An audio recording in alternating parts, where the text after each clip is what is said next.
Welcome, welcome, welcome. It's Braids by Ricky. My name is Ricky and I'm your host. Welcome to my channel. Here we talk about all things braiding, and so today you guys are joining me for a day in the life of a braider. And this is the first episode. Woohoo! So here I'm using the Talia Majid Tangles Out Today.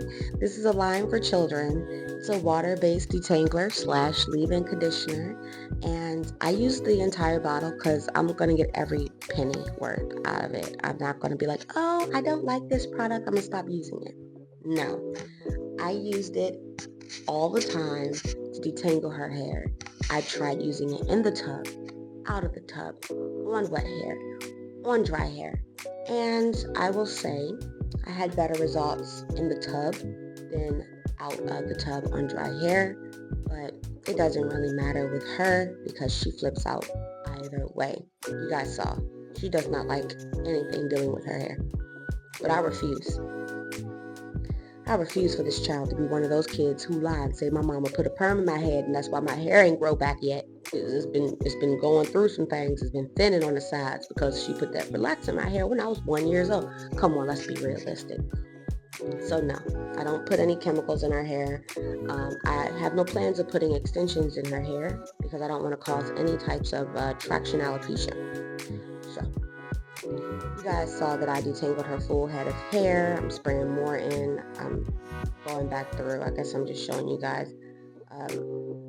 There are different points in time, but I just went ahead and I massaged the leave-in conditioner in first before going in and combing. So it might be at a different point of time. It might be backwards, but you guys can see in the front, I did go ahead and I massaged it. I massaged it all over, but you guys get to see here that I did massage the leave-in conditioner in because I was running low on it. But also I wanted to make sure all the strands of hair was coated in this because it does snag. It's not like your typical cream, okay? With creams and conditioners and stuff like that, you have a slip. Here, there's not much of a slip, even though she uses a lot of different oils. I believe it has shea butter and coconut oil in it, but it just didn't work. So, I use it for its conditioning properties, but there you just see me trying to give her a massage, calm her down. But she's like, Mommy, this just ain't working, okay? Listen here. It ain't working. I tried giving her the fan, giving her some air, giving her some space. I've even given her a nap break. She does not care. Okay, she does not care. But she's watching her Dora, and I'm just parting her hair. For her braiding gel, I used BLT at first, and I noticed that it was very thick. It was thick straight out of the bottle. I just don't like it for her. That she has a coarse hair pattern. Like her curls are more coily than curly. She has thick hair, a lot of hair on her head, and I just don't think BLT fit well for her. So I decided not to stick with that, and I went ahead and I got some Neat Braids conditioning gel, and I love this gel. I think that it goes on very smooth. It melts down very nicely, and when it dries, it has this balm hold that just looks natural and not forced. Okay, I feel like for stitch braids, it's cool to force almost because you're trying to get that that parted pattern in the scalp. But for a 1-year-old kid, I just felt like it was just a little too heavy. So I didn't want to use BLT, and Neat Braids just filled in that gap perfectly for me. Okay, so you guys see here I'm sectioning off the front because we're going with the up down, okay? And because she's 1, we're not leaving any hair out. Remember, this style is no extensions added. If I was to add extensions in her hair, if I was, okay, I would add in a human hair. I would not add in a caniculon extensions. I would not add in non-human synthetic hair because when the hair gets wet, if she sweats, if she jumps in a pool, those two textures, your human hair and that fiber, because it is a fiber, it will end up swelling. The other will swell and that one will not. So more than likely, the one that will swell will be the human hair. And the one that will not swell will cause a cutoff point, which is a line of demarcation in your hair. And I don't want to promote breakage. So I would use a human hair braiding hair, and I would make sure that it's kinky textured and not long. I would feed the braiding hair into the child's head. Okay, that way it mimics the child's hair as close as possible, and it's not giving too much length where she feels like she's grown. So that is probably what I would do in the future if I ever decide to braid children's hair with braiding hair. But to each their own. If a parent came to me and said, I have this hair, synthetic hair, and I want you to, they're going to sign a waiver.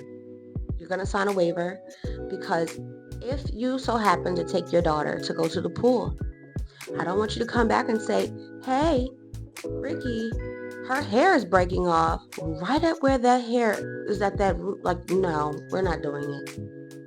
Okay. So this is the first episode. I'm telling you what I would do. I would invest.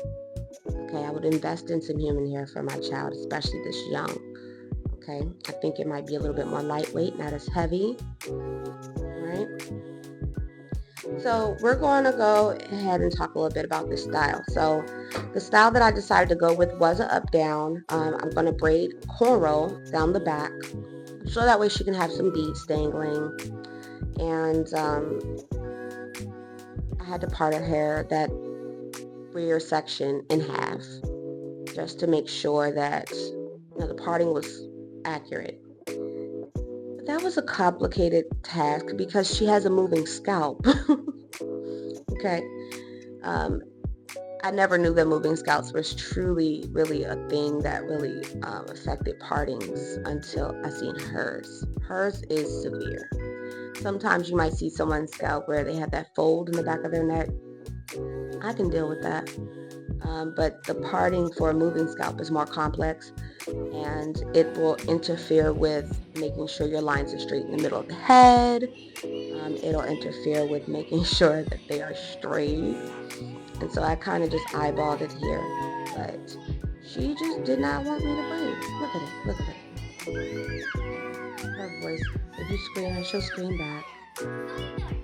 She's just adorable. She's just a sweet princess. She's an adorable, sweet kid. She's giving kisses. She's waving at you, hello. She's saying yeah. She's a very sweet kid. Like, she's even giving kisses now, and I'm just so surprised to see her growth. She had to be born early. My amniotic fluid was extremely low, and so she was an emergency cesarean. But she is a sweetheart. Call her my little angel. For those that don't know, this is my daughter. This is my daughter. She's my only daughter. And I refuse for her to go through my childhood. Because I was one of those kids, from what my mom tells me. I was one of those kids who would not sit still to get my hair done. And unfortunately, that caused a lot of breakage around my edges and also in my nape area. I don't know if you guys know what connector braids are, but let's just say your girl had to rock some of those. And it was very embarrassing. I know I went to school with an afro, and I don't want my daughter to have that experience, especially because she has a head full of beautiful hair, and I know how to braid, so why not braid it? Right? I won't be sending her somewhere else. I would be held responsible for the promotion and growth and health of her hair. And, just seeing where she is now compared to where she was a year ago, it speaks volumes, because she pulled out all her sides. Like, when she gets mad, she'll pull her hair. And I don't know if it's because she see me do it. I pick my hair, I pull my hair out. That's why you might see me wear a scarf, so that way I can cover my hair away from my hands. If it's not braided, I have to tie it away. And so right there, you guys kind of saw that moving scalp situation. I try to get it as straight as possible. And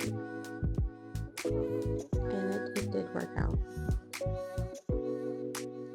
Got it as close as possible. So in the back, we're doing a crisscross. We're doing a crisscross. The two ends are kind of a triangular braid, and then the one that are going to be, well, the two that are going to be in the middle are going to be curved, kind of slightly curved. The parting will be curved. So she got a total of 8 cornrows in the back. And then in the front, you guys are not going to see the front in this video because she had to take that nap. She had to reboot. She had to refresh, reboot, try it again. And so the front of her head did not get filmed. I will post pictures at the end. But basically what I did in the front was I did a heart with a braid going down the middle. So she had 2 strings of beads. Okay, the heart cornrows, and then the middle braid that comes down the middle, that one will also serve as a point to have beads on the sides of her head. Then towards the top, I want to say I did braids, cornrows that kind of go back. I believe they were straight. Some of them were curved, and they all went into a bun that had bows on it, and the bows were so cute. It was like a beautiful touch. So I held on to those bows for dear life because I bought myself some. And I said, me and her gonna be twinning, okay? I had some with cherries on it, but hers, no. So you guys are seeing me struggle a little bit more. This whole video has been nothing but a struggle, but it's okay because, you know, it be like that sometimes. But I will tell you this. If I don't like a braid, I'm going to take it out. And that's what you guys just saw. So I'm trying to get her to understand that if you mess up a braid, I'm not going to leave that in there on your head. I need them to look, if not uniform, the same, similar. Cousins. They cannot be 4th cousins. They cannot be one jacked up completely and the rest looking perfect. So I went ahead and I took it out and I redid it. And she sat still as much as she could, but then she started to move. My trick is I follow the kid. Okay? Yeah. I have to follow the kid because the kid rules all things around me when it comes to her getting her hair done. She communicates as best as she can, but I know it doesn't hurt, okay? I did them very loose. I even did like a tug test to make sure that they were loose. I don't want to cause any issues where people have like bleeding scalps, stuff like that. So I do children's hair a little bit looser than what I would do an adult. Okay, let's just be real. I also don't braid adult scalps to rise and bleed and blister. So, you know, as you guys can see here, I did my best to give her space and room in the nape area. I did not braid it to the scalp on her nape area because I don't want to cause any irritation bumps, because that is sometimes what happens, especially with beads. When they lay down and it moves around and it pulls, it can cause irritation. And so I did not braid her nape so close to the scalp. It was actually very far away from the scalp to give it room for the beads and movement as well. And so here I'm finishing up that crisscross. And she's still fighting. You see it grabbing my wrist. Don't want me to finish. But she loved it afterwards, okay? Let me tell you something. When her braids were finished, she smiled ear to ear. She shook her beads in awe and excitement. She went up to the mirror. She kissed herself a billion times. This child fights you to the brink, okay? To the brink. But when it is all done, when the dust has settled, she smiles, she oohs, she ahs, and then after that, she carries on after shaking her beads a few times. She loves taking pictures. She loves mirrors. You know, it's just, you can see the change in her spirit when her hair is done compared to it not being done. So I do understand people kind of pushing me to do it. It's just a fight. And so with that fight, I've come to the analogy that I will not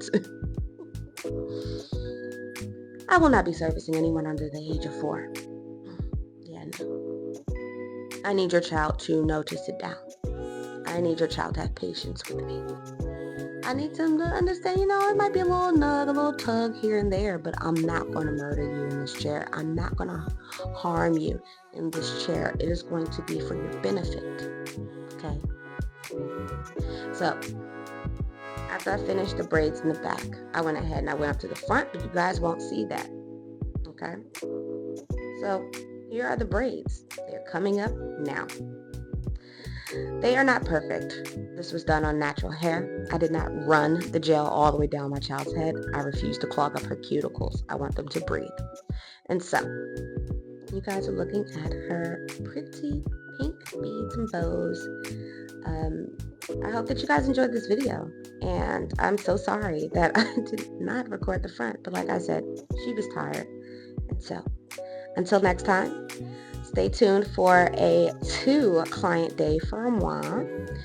And make sure if you guys enjoyed this video to like and subscribe, please and thank you. Bye.